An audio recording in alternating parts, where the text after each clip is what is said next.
then having a lot of time to really work on a lot of things has helped us, and the execution was much better tonight. 34 assists was great. The ball was moving, and our young guys look more familiar with everything that we're trying to do. Steve, how different does this all feel so far? I know it's like game 2, new team, new everything here. Everything is brand new. It feels like the first day at a new school. It really does. It's bizarre, but mostly because of the new arena. Also because of the personnel changes, but just our whole life. Our whole routine. Everything is dramatically different. And so we're all trying to get used to the rhythms and the ebbs and flows and life over here. So it's like, do you get lost?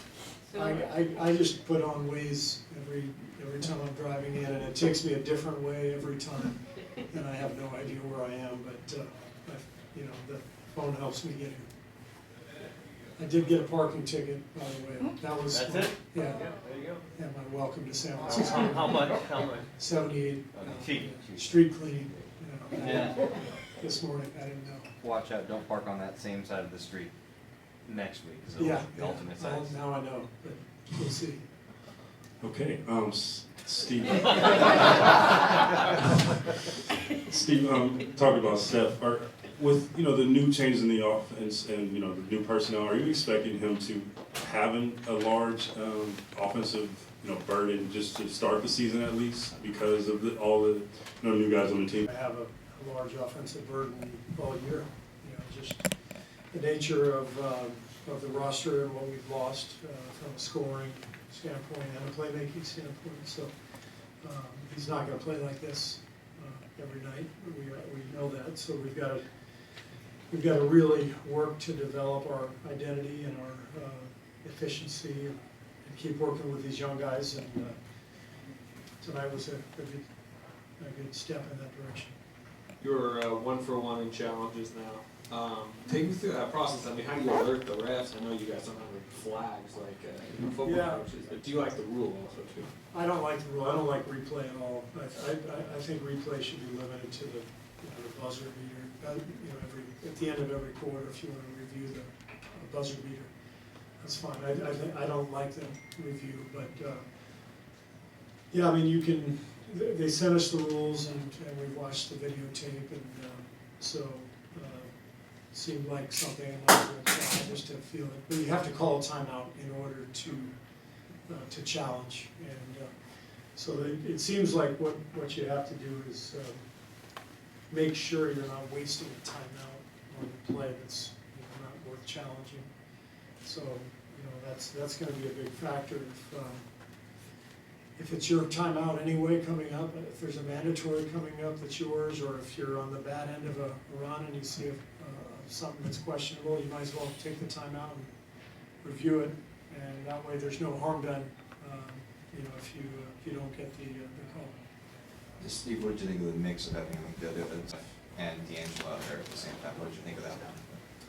They look great. We're obviously smaller in the backcourt than we've ever been, so defensively we're going to be very challenged without Clay and Andre. But offensively, we've got some shooting. We got D'Angelo can really shoot. Jordan has had 2 excellent nights shooting the ball.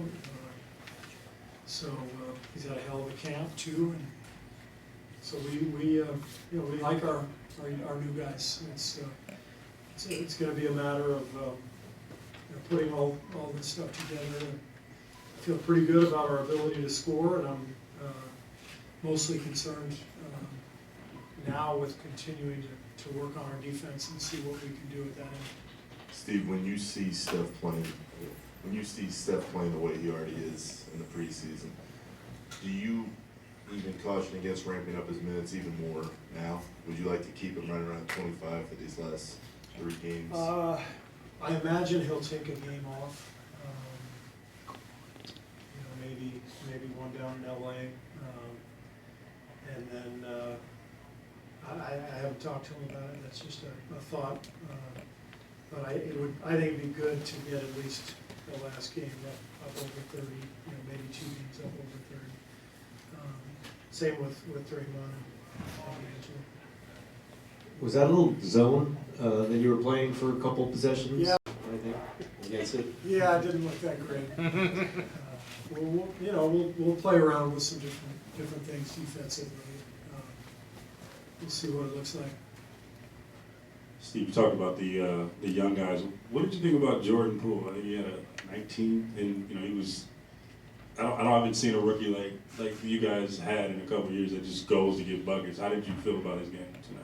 I thought he was good. We like his aggression, and I don't mind him taking quick shots. I want him to feel confident and comfortable out there, and he's a very confident young player. So we're going to try to feed into that. And I thought he was great. I thought Glenn Robinson played a hell of a game too. He looks really good out there, and so I'm excited about Glenn and Marquise as well. Plus 18 in 25 minutes. He's had a hell of a count. He had 11 boards tonight, 4 assists, really good screen setter. So it's been an interesting camp. We've got some young players who we really like who we drafted, but also some new additions through free agency who I think can help us. So we'll keep going. Steve, you mentioned Glenn Robinson. What do you like specifically? And also, do you have any idea when Burks might be ready to play? Well, I liked Glenn's aggression. I liked that he recognized back-to-back plays as he caught the ball in transition to run a dribble handoff with Steph. It's always a good option. That recognition is really important on our team. Some guys it takes longer to figure out. But when you come to this team and you realize the weaponry, the arsenal that Steph has and the ability to shot make, you need to recognize the situations where he's a threat. And one of those is just catching the ball on the run and flipping it back to him because he's always moving. And Glenn did a great job of that tonight. He knocked down a 3, did a good job defensively. So yeah, he's done a nice job in camp. As far as Alec is concerned, I'm not quite sure. He's getting better, but has not practiced since the